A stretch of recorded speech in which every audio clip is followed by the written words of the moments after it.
This video is sponsored by Only Crits.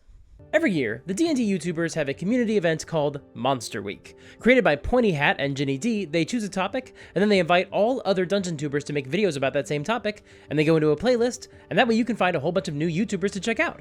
2 years ago, the first topic was Kraken Week. Last year, it was Dragon Week. This year, Ginny and Antonio started teasing the new topic by posting a logo and the single sentence, "Walk on the wild side." And so we all knew what the topic was going to be this year. That's right, we're all making videos about that episode of X-Men Evolution where the female mutants form their own vigilante group. So that's what we're all talking about this week.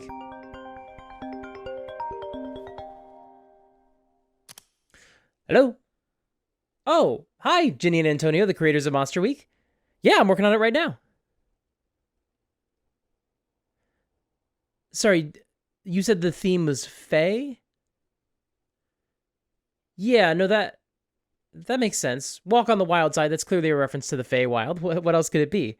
Certainly not finding all the various references to Buffy the Vampire Slayer hiding in an episode of a 26-year-old X-Men cartoon. No, I'm saying it wouldn't be that. All right, cool. Looking forward to being a part of it. Okay, so it's Fae Week, not write a 45-minute video about the X-Men week. Gonna have to throw out a lot of this script. Although actually there is a connection there, because there's a character I've always wanted to play in D&D who would kind of capture the idea of the mutants from X-Men, people who discover they have special powers as they get older, and it's actually linked to the Fae. See, I've always been fascinated by the changeling from Fae folklore. The idea that the fairies might come and swap out a baby, taking the infant back to the realm of the Fae and leaving a Fae to be raised as a mortal, and that Fae is called a changeling.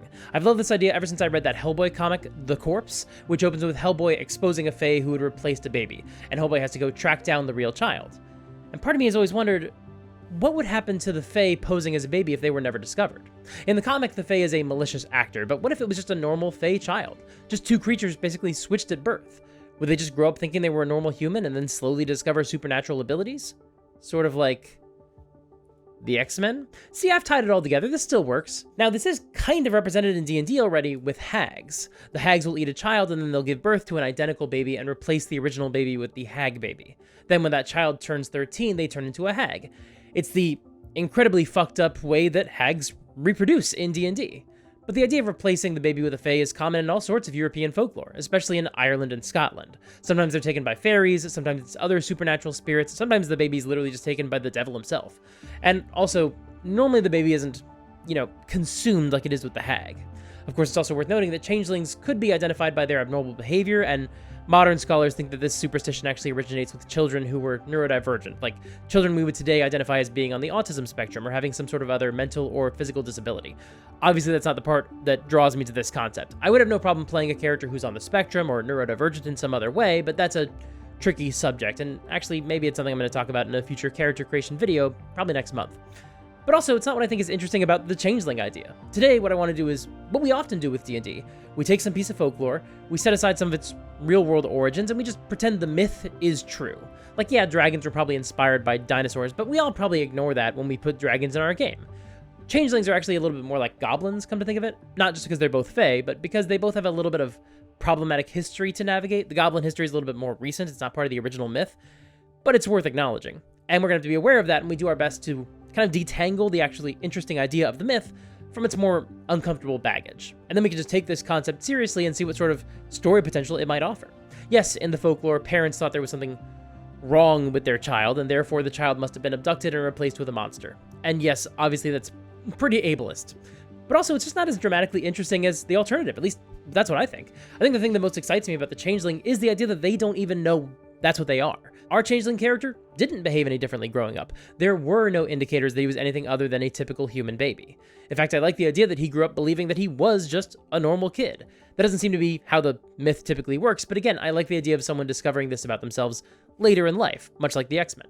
So we're not just abandoning the idea of identifying a changeling in infancy because it's weird and problematic and suggests the child had some sort of developmental disorder and therefore should be murdered because it's literally a monster. No. Instead, we actually just want to preserve the surprise that this child discovers this powers themselves in puberty or as a young adult. Now, that doesn't mean that we have to throw everything out. In fact, we might find some really interesting details in the original folklore that we could still use for this character. So I'm going to take a look at the Wikipedia page for changelings, pick and choose the elements of the mythology that I like the most, and use them in the inspiration for this character. So we check out the Wikipedia page for changelings, and here are some of the details that particularly catch my eye. First of all, I like that the article does say that some changelings don't know that they're fairies and will just continue to live ordinary lives. So that's a nice reassurance that I didn't pull that idea out of nowhere. That is something that's present in the folklore already. But if we're looking at signs of a changeling, those are a lot more hit and miss for me. For example, in some Scottish myths, you can identify a changeling because they were born with a caul across their face. That's part of the amniotic sac. It's perfectly natural. It's not harmful at all. But according to the Scottish myths, it means you will soon die of fey birth. This is also not very helpful to us. Not just because I don't want to play a character who died in childbirth, because how would that even work? But also because when would the fairies have even swapped out the baby? If they're born with this caul over their face and that's what identifies them as a changeling, were they swapped out before they were born? Not very helpful. Doesn't really make sense, so we're not going to use it. Likewise, in Irish mythology, you can sometimes identify a changeling because they appear sickly or hairy, or they don't grow to the typical size of a child. Obviously, these are just natural developmental differences. Some babies are just born looking a little different than you might expect. That's not the part of the mythology that I want to use. In fact, it works against the concept I have, because, again, the whole idea is that this would be indistinguishable from an ordinary child, so giving them a physical signifier that identifies them as a changeling does not work.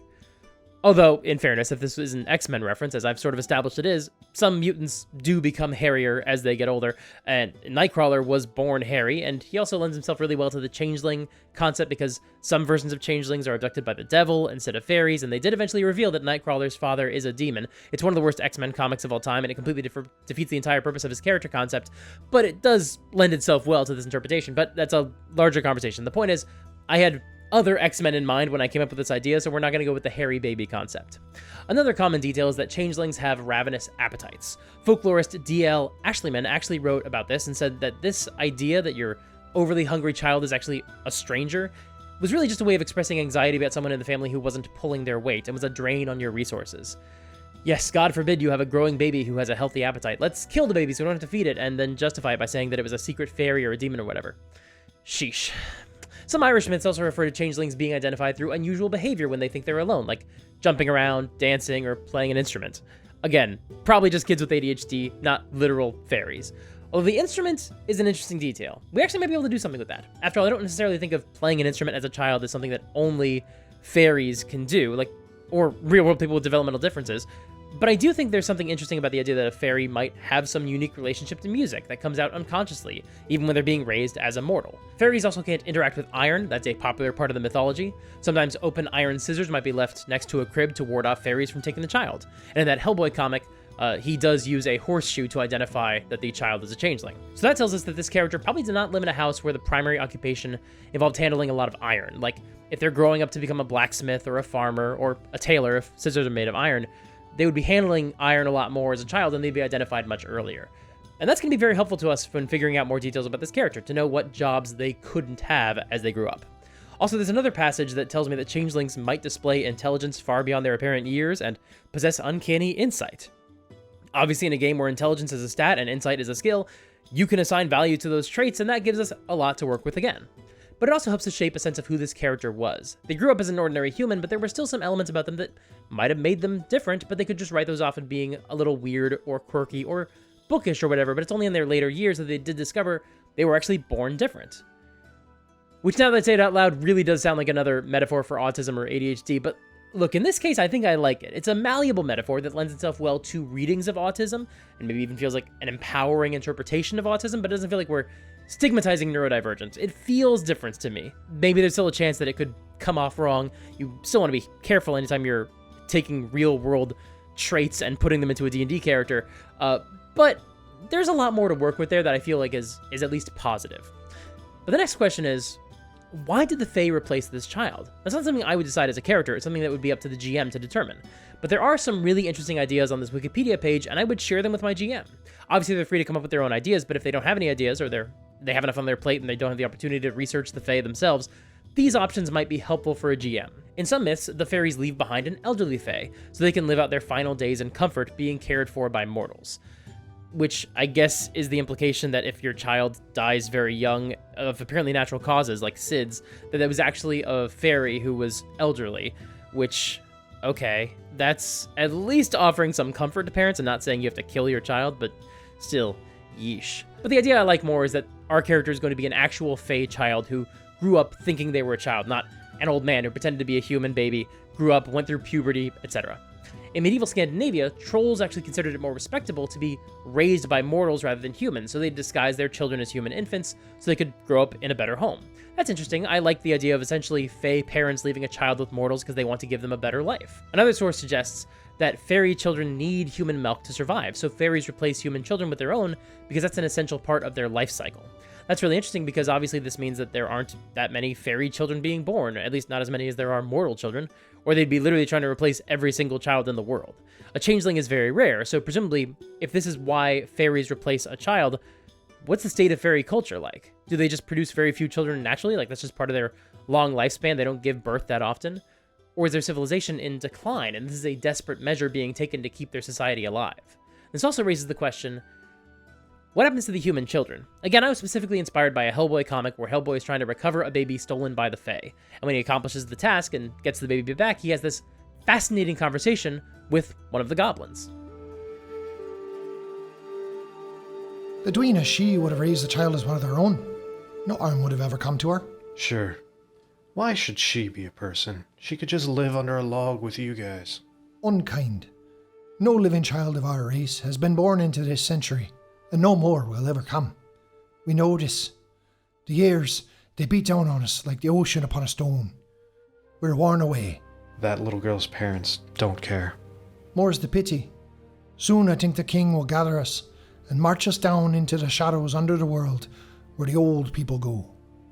Too late, the sons of Adam will cry, where are the children of the earth? Gone.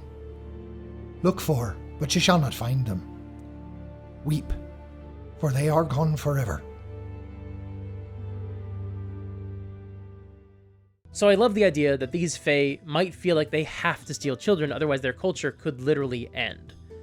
However, that's certainly not the only option, and the other options are also very interesting. Some myths describe the stolen mortals as serving the Fae, or they were taken purely out of malice. And then there's the most sinister option.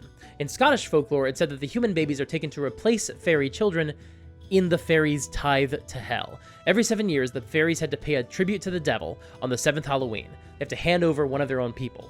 So they just abduct a mortal baby and they hand them over instead. Now, once my character discovers that they're a Fae who's been replaced as a baby, they would have lots of questions. And one of them would be, what happened to the original child? They likely wouldn't learn the answer until presumably later in the campaign. They might want to know for the entire time, but it could be very difficult for them to find that out. Maybe something that they would spend the entire campaign looking for information about before finally tracking down some Fae and trying to figure out what happened to the real child of his supposed parents. But you can clearly imagine that there's a world where he discovers that the Fae treated the stolen child very well, raised him as one of their own, and this could lead to an interesting tension about whether or not the Fae are evil or just trying to preserve their society when it is starting to fade. They're having very few children, and they need some way to make sure their own children can live, otherwise their species will go extinct, and they want to make sure that they give a really good life to the humans they do take. It wouldn't make what they did correct, but you could at least understand the skewed logic behind it, and it would create some interesting dynamic scenes for the campaign. It would be very dramatic. On the other hand, if our character discovers that they were a doppelganger put in place so a baby could get dragged to hell, well, that would obviously be very cut and dry. That was an evil thing that was done. But it would also open the door to a new quest, trying to rescue that child from hell. That could be something very late in the campaign, the sort of closure that they need to resolve, and that would also be very interesting. Again, that's all something the GM can decide on their own. Maybe they'll have other ideas that I couldn't even imagine. Maybe you have ideas for why this character was left in a mortal crib and the mortal baby was taken.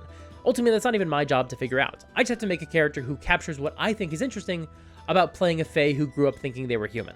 So with that in mind, let's build a character. And first of all, I think we're going to make him a high elf, reflavored as a human. I know changelings are a thing in D&D, but I believe they're half-doppelganger. They're shapeshifters, and that's not what I'm going for.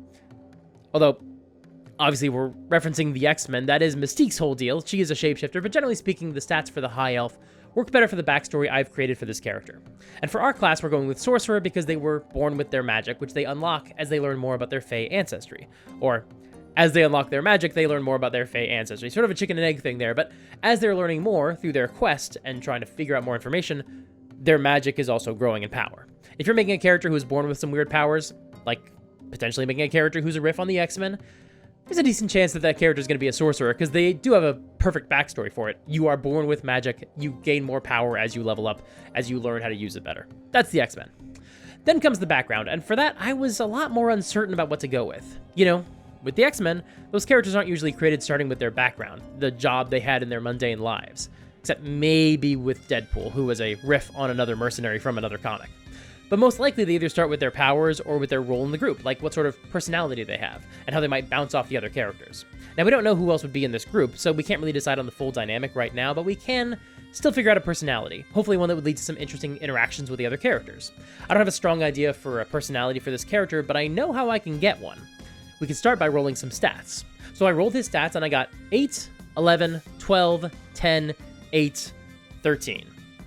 Not great. At some tables, this might even trigger a reroll. But I didn't establish a rule like that first, so even though literally nobody would ever know that I rolled these stats unless I told you I did, and if I wanted to replace them with something else, I could. Or I could just swap to using point buy or the standard array or just roll again. You would never know. But I still feel like that was dishonest. After all, I rolled stats, so I need to be okay with whatever the outcome is, otherwise there's no point in rolling for stats. I wrestled with this for a while. It sounds like I'm just okay with the roll. No, I looked at these terrible stats for a while, and eventually I just wasn't comfortable replacing them with anything else, because then why did I roll? I talk about how fun it is to roll for stats. I gotta stick with it when they don't treat me very well. So these are our starting stats. I put my highest score in Charisma, gave it a +2 from your ability score bump from your species, dropped the other +1 into my Dexterity, so his Dex and Con are both 12, then he has a 10 in Intelligence, an 8 in Strength, and an 8 in Wisdom. We have somebody who's charismatic, but they're bad at basically everything else. They have okay Dexterity and Constitution, so at least they won't be suffering any penalties to their hit points or their armor class, but that's still not great. They're not even a himbo, because they're not athletic enough to even fit that description. They're literally not good at anything besides being charming. What life could he have been living where he would survive being so stupid? And how would he avoid touching iron in a medieval society? What life can you live where you can do no manual labor and also be really stupid? Well, you could be a noble. Nobles are insulated from any actually difficult work. While a peasant changeling might find out who they are when they touch iron and have a negative reaction, a noble might not notice until they start exhibiting other magical traits, aka when they become a sorcerer. Still, there's another idea I like more, because we have some stories of changelings being gifted musicians or very intelligent or insightful. I like the idea of a fae being gifted at the arts. So maybe our changeling could be an entertainer. If your family was entertainers, like if you grew up in the circus or something like that, then you might be able to live your life as an entertainer for most of your childhood and into your adulthood, and not necessarily have to work hard labor and touch iron ever.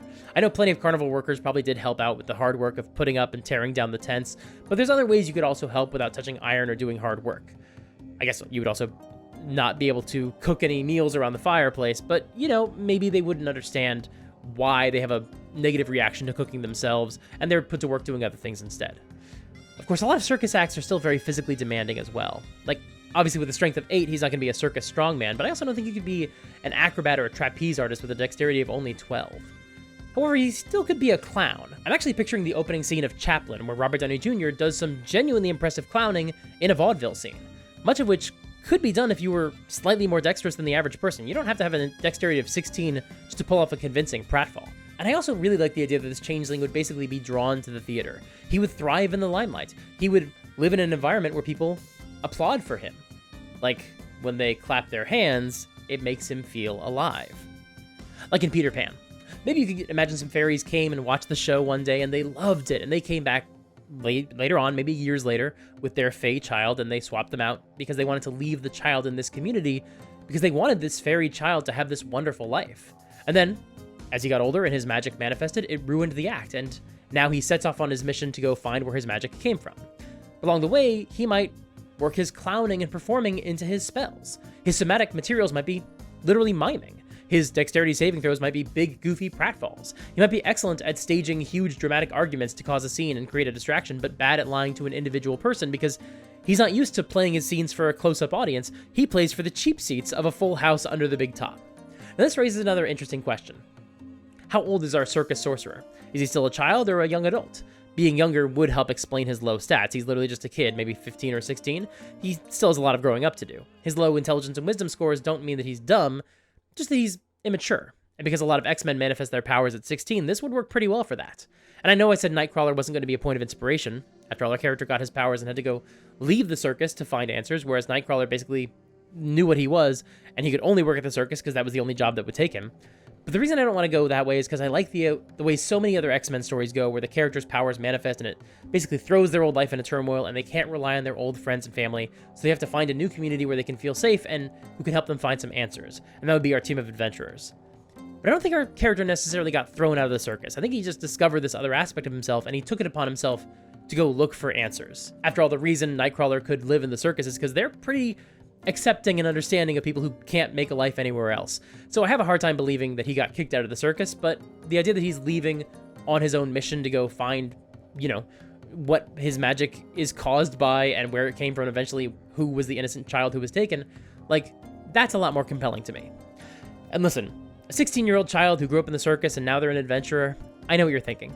Is this because you've been watching Teen Titans and reading more Batman comics for other videos recently, and you've got Robin on the mind, and that's influencing your creation of this character? And look, yes. Now, normally I don't plan out all of my characters' levels. This is not how I tend to approach D&D. But I do think it's fair to think about what subclass our sorcerer might wind up getting. After all, they used to get their subclasses at level 1, so I think it's fair to consider how your sorceress origin might affect the sorcerer subclass you're going to choose at level 3. And unfortunately, there wasn't really a sorcerer subclass that explicitly gets its powers from the Fae. That being said, it's wild magic. I mean, that's the closest analogy for the chaos of the Fae realm, but also, let's be honest, that was always going to be the subclass I was going to choose anyway. Who were we even kidding? Why were we pretending it was going to be anything else than that? Now, I'm not going to fill out everything else about this character. I'm not going to fill in all the other details, go through their spells or their equipment or whatever. What I am going to do is try to figure out their personality. And we definitely have a lot to work with here. We have a lot of really low ability scores, and we can use those to help inform who our character is, using these charts from the player's handbook. So we're going to roll in the low strength chart, the low wisdom chart, and the high charisma chart. For low strength, I rolled a 4, which gives us indirect. I really like that, because now I'm thinking about Aang from Avatar: The Last Airbender. This is somebody who's more likely to run from his problems than confront them directly, because it's one of his character flaws. He hates confrontation. In fact, maybe he really did run away from the circus, just like Aang ran away from the Southern Air Temple, because he just didn't like the way everyone else was looking at them differently, and maybe they weren't even really judging him, but he just didn't like the change, and he was uncomfortable, and he didn't know how to address it, so he left. That is really interesting. Already that gives me a really interesting character flaw to play with. It helps me get him away from the circus and his old supporting cast without going with the idea that this group of social outcasts would somehow kick him out. That didn't really fit right to me, but if he's an insecure teenager and something's going on that he can't explain, I think he would run, because he just doesn't want to deal with it. I would probably tell my GM that I wanted this character to often run from danger and run from conflict, but that I was hoping that through this adventure, he would keep being tested in that way, and eventually, he might get more mature and start being able to face his problems head on. This is not all I was imagining for his personality, but I love it. It is so much better than him just being a dummy. But now it's time to bite the bullet and roll for wisdom. I rolled a 1, which gives me rash. Perfect. Really interesting character flaw. Normally, I think rash characters tend to leap into situations they're not ready for, but we already know that's not true about this guy. He doesn't run into danger. But rash can also mean that you make a lot of snap judgments. He's quick to jump to conclusions. He makes decisions he can't take back, and he goes on to regret them. This is something that would be tricky to do in a way that's not going to piss off the other players, but I think we have a layup on the way to handle this better, because this character is not going to be Leroy Jenkins, charging into the battle without thinking it through, because of his previous flaw. He's indirect. He's more likely to run from a fight than start one. I think his rashness might come from judging people too quickly, being slow to trust, or being quick to lose his trust in someone. That feels to me like a very immature flaw, and one that I would want to see challenged throughout the campaign. He made a rash decision to leave the carnival, something he regrets, but because his other character flaw is being indirect, maybe he feels like the best thing he can do is go find the real child who was taken by the Fae and bring them back. Yes, obviously that's a nice thing to do, probably the right thing to do, but is he doing it because it's the right thing to do? Or because he just doesn't want to go home and admit that he overreacted? And finally, on his high charisma, I rolled a d4, I got another 1. This gives us charming. Okay, that's fine. And it makes sense. I don't think he's commanding or inspiring, and even for the 4th option, hilarious. Sure, he was a clown, but he doesn't necessarily need to be like Sokka or Chandler Bing. I love playing wisecracking characters, that will still happen, but I don't think I'd ever put hilarious on my own character sheet. That just feels like setting expectations too high. Now, I think I have a lot of really cool ways I can describe this character at the table and help my fellow players understand who he is.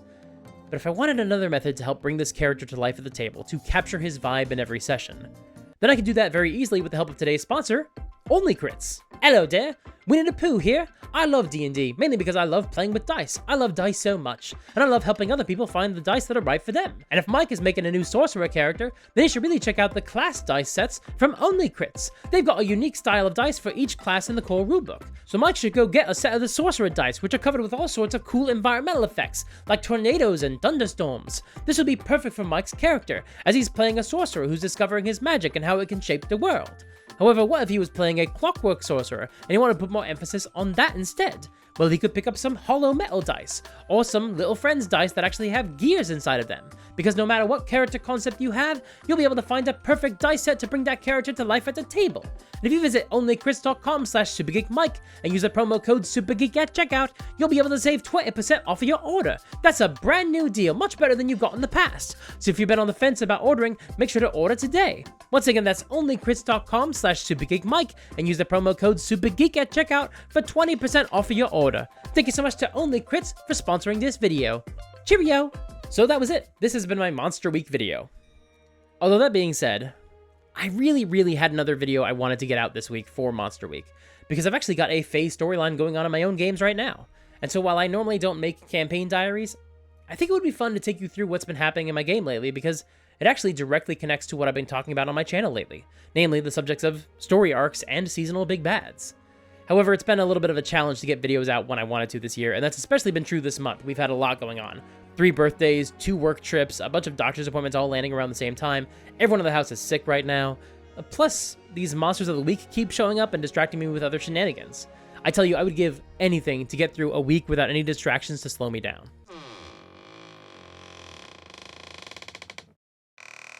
Huh?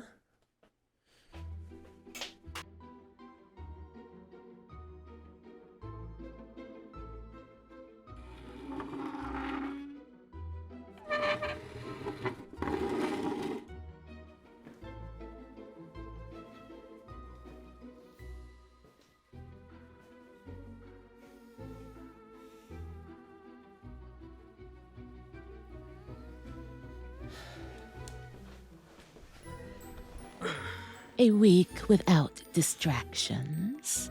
I believe I can help with that. Okay, and who exactly are you? My name is Granny Hemlock. And if you really would be willing to give anything for a week with no distractions, then perhaps you'd like to make a deal.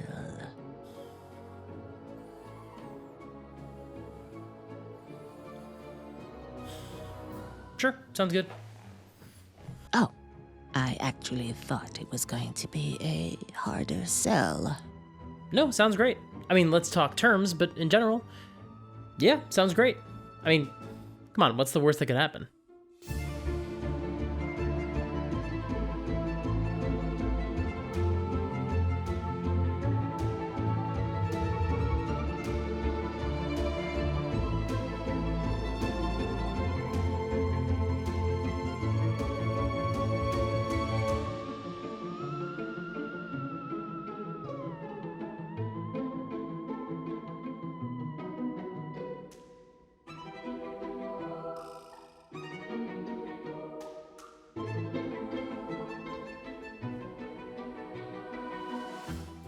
Thanks so much for watching. Now that I'm stepping out of the canon, I can tell you that all that stuff is true. We all have been sick. We all do have a bunch of doctor's appointments that are all hitting around the same time. It's been a little chaotic, but with that being said, there should still be a new video out tomorrow when you're watching this, and it will be part of the Friday playlist for Monster Week. By hook or by crook, I'm going to make that happen. In the meantime, make sure to like, subscribe, and also check out the other Monster Week playlists. There's one for Monday, one for Tuesday, one for Wednesday, one for Thursday, and there'll be one for Friday. And you can go watch all these fantastic videos by all these other creators. It's a really fantastic way to see who else is making videos in this space. You know, I think we so often get plugged into the channels that are the ones that we watch and the ones that are the most like the ones that we watch, and we don't really see the scope of everyone else out there also making some really fantastic content. So go check it out. That's the best part of Monster Week, is finding all these other cool channels that you had no idea existed and just binging all their old content. That's all I got for you right now, so until next time, play fair. and have fun.